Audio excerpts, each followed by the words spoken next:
Greetings, ladies and gentlemen. My name is Gajira. I am the Silver Dragon Gamer. Today's entry into our series of How Strong Can You Get Link Before Entering Any Dungeons and With No Glitches series is The Legend of Zelda Phantom Hourglass. This game came out on the 3DS in 2007 and offered up some very unique mechanics in it. It is also a direct sequel to The Legend of Zelda The Wind Waker.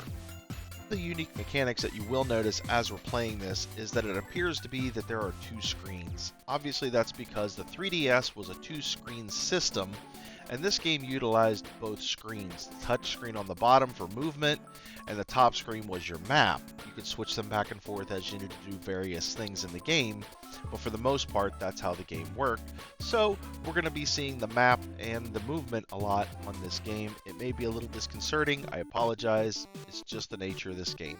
I did try blowing up the bottom screen to fill the whole video, but unfortunately I felt it became too pixelated and it just looked absolutely terrible. It looked even worse than some of the Oracle games did when I blew them up.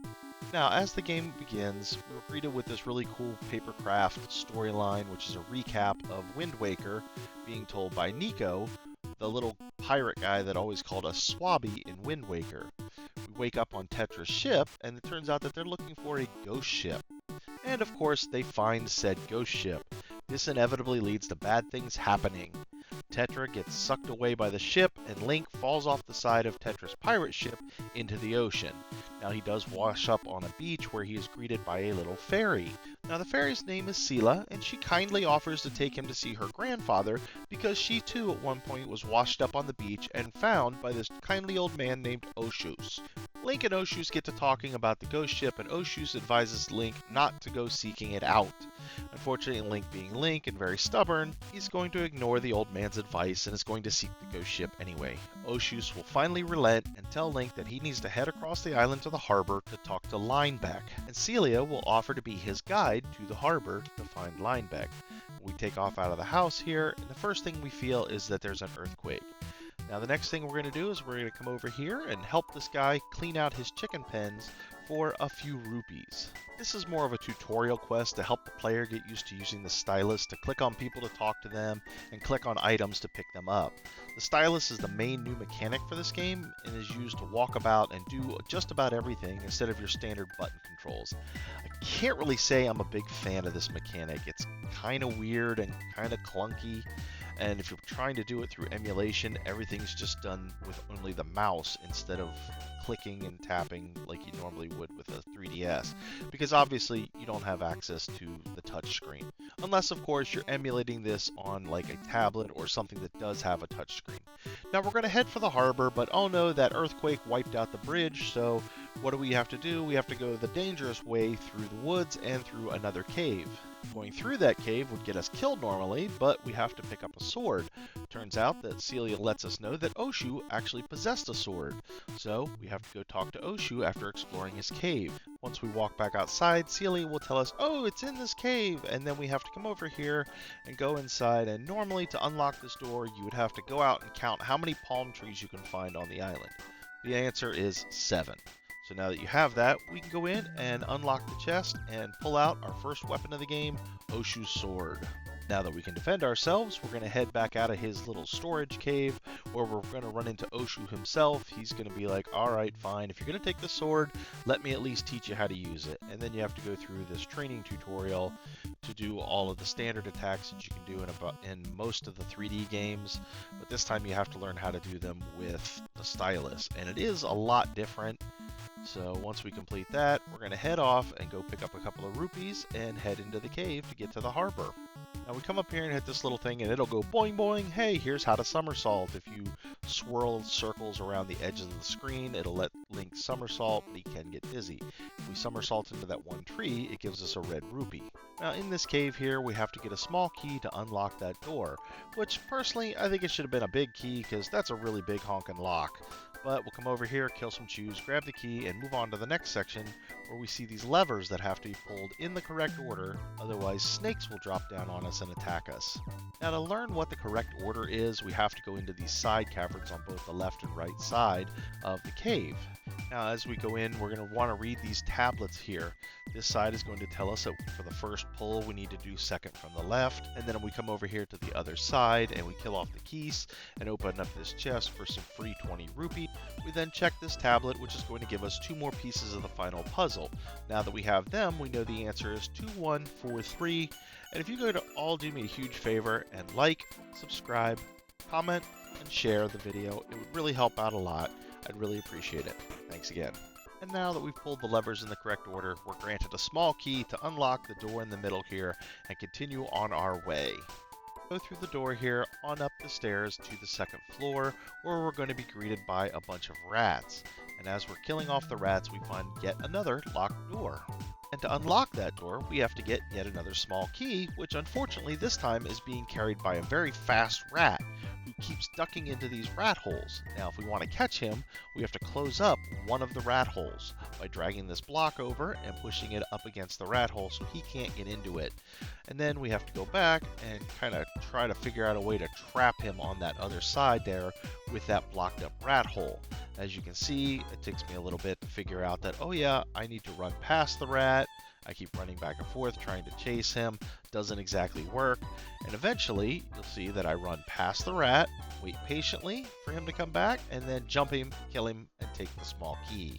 That's going to allow us to come over here, unlock this door, which is finally going to allow us to head to Harbor Town, where we have to find Linebeck. Go through this area, killing off some extra keys, picking up a little extra cash as we go, and we come out into Harbor Town, where we're greeted with a little cutscene, a little more explanation, telling us where we need to go find Linebeck, that he's over at the port. Stop to talk to this lady, wander around and explore a little bit, find a closed building, talk to the old lady here. I'm just kind of exploring the town a little, figure out what's going on here. So once we're done exploring, we're going to head over to the harbor and talk to this guy who's going to tell us that this is a great ship, but unfortunately Linebeck isn't around. So instead, we're going to go to the shop and buy our wooden shield. This simple shield is going to allow us to block some of the enemy attacks. It's going to cost us 80 rupees, which we should easily have found along the way. If not, you can always farm some up. Now, once we leave the shop, we're going to go into the milk bar because the guy said that there might be some information about Linebeck there. So we go in and we find out he has gone to the Temple of the Ocean King, which unfortunately for us, we're not going to complete in this video. Now, once we're done there, we're going to go find ourselves a giant green rupee. We want to go north here, into this field, where we're going to run into some chews and a very annoying crow. You want to be very wary of this crow because if he hits you, he'll make you drop some items, possibly rupees, and then he'll try to steal them from you. What we wanted to do, though, is come up here to this tree and try to ram into it. This is the one that the guy pointed out in the town, and it's going to drop a giant green rupee, which is worth 100 rupees. That's very unusual because usually green is worth only 1. Now we're going to head over here to this area. There's a bombable wall there that we can't access yet, and we're going to find ourselves the Temple of the Ocean King. We're going to get a little bit of exposition from our fairy friend, and then it's back to town, because we're going to purchase the Ruto crown, which is the first of the treasures in the game. We head back down here to the store, run inside, and we pick up this strange crown that she's selling.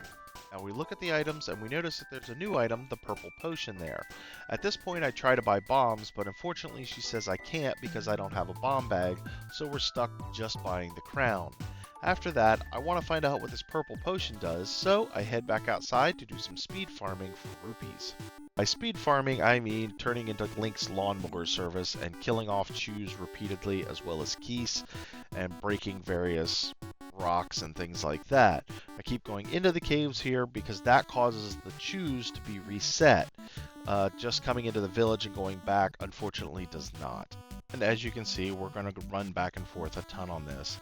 Now, one weird thing that I noticed is this game tends to drop a lot more blue rupees than green rupees, and the blues are worth 5 apiece. I'm not complaining, just a weird little observation that I came across. It's nothing concrete, just anecdotal.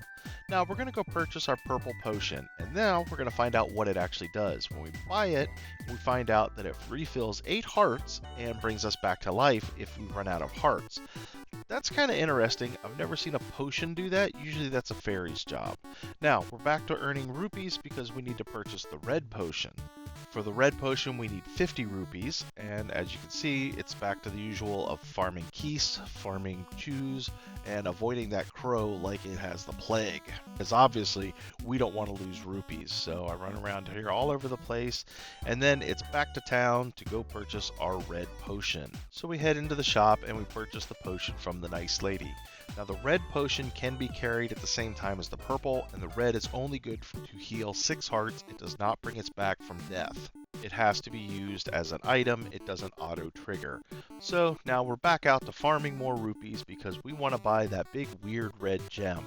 And after a lot of farming, finally have enough rupees to go purchase the red power gem from the vendor. So we head inside, grab this weird red teardrop thing, but unfortunately there's nothing we can really do with it right now, so it just gets stuffed into our bag for later. And as you can see, that's all there is for this particular game. We have a purple potion, we have a red potion, we have Oshu's sword, we have the wooden shield, we have 1 red power gem, and we have the Rutu crown. This whole process with all the farming took me about an hour to complete. Now, as some of you have been pointing out, it seems like the games from this era have very much limited what you can do at the beginning of the game. They're not the true open that they were at the very beginning of the Zelda series, and I agree completely. These games feel very much like they're on rails. But with that, I'd like to thank you all for watching my video, and please remember to like, subscribe, comment, and share the video so we can keep growing this channel and I can keep doing this for you guys. Thanks again, and I'll see you in the next one.